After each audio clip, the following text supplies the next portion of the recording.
Urea సమస్యను రైతులు మరో 10 ఏళ్ల దాకా మర్చిపోకుండా చేసుకున్నారు. నిజానికి ఎరువుల కొరత వరకు రాష్ట్రంలో బీఆర్ఎస్ మీద ప్రజల్లో వ్యతిరేకత ఉండేది. కాళేశ్వరం విషయంలోనూ ప్రజల్లో బీఆర్ఎస్ మీద కోపమే ఉండేది. ఎప్పుడైతే ఎరువుల కొరత వచ్చిందో అప్పటి నుంచి బీఆర్ఎస్ గ్రాఫ్ అమాంతం పెరిగిపోయింది.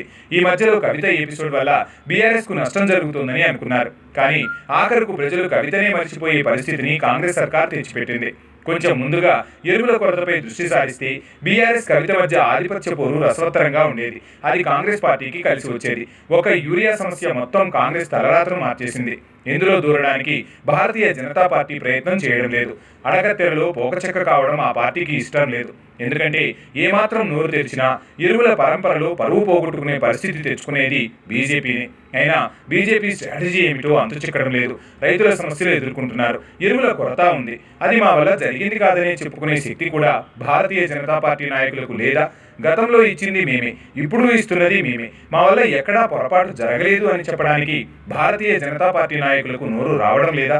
కాంగ్రెస్ ప్రభుత్వాన్ని కాపాడే ప్రయత్నమే జరుగుతోంది. ఆపరేషన్ సింధూర్ మూలంగా ఎరువుల దిగుమతి ఆలస్యమైందని తప్పును భారతీయ జనతా పార్టీ నెత్తిన ఆ పార్టీ నాయకులు వేసుకుంటున్నారు. దాంతో తెలంగాణలో ఇప్పటి వరకు ఉన్న పేరును కూడా చెరిపేసుకుంటున్నారు.